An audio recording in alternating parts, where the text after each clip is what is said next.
In today's video, I'm going to teach you how to deploy a website from GitHub to Netlify. Before you begin, make sure your website files are already committed and pushed to your GitHub repository. This is important because Netlify will pull your site directly from GitHub, so whatever is currently in that repository is what will be published. If you've made local changes on your computer but haven't pushed them yet, take care of that first so you're deploying the most up-to-date version of your site. Once your repository is ready, go to your Netlify dashboard. After logging in, look for the option to add a new site.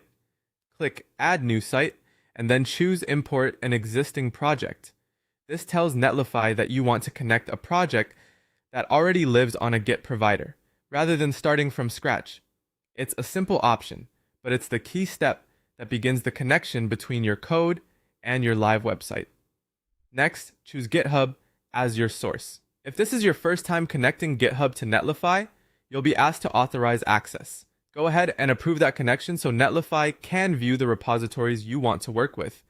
Depending on your GitHub settings, you may be able to grant access to all repositories or only specific ones. If you don't see the repository you need later, this authorization setting is often the first thing to check. After that, Netlify will display the repositories it can access. Select the repository you want to deploy. Once you click into it, you may see build settings. For a simple static website, the default settings may already be fine.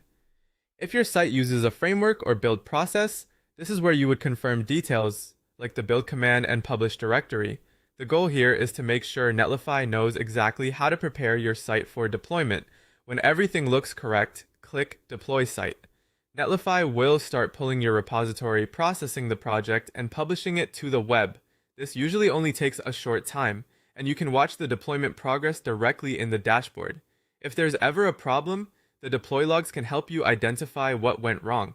Once the deployment finishes, your site will be live online. From this point forward, one of the biggest benefits of this setup is convenience.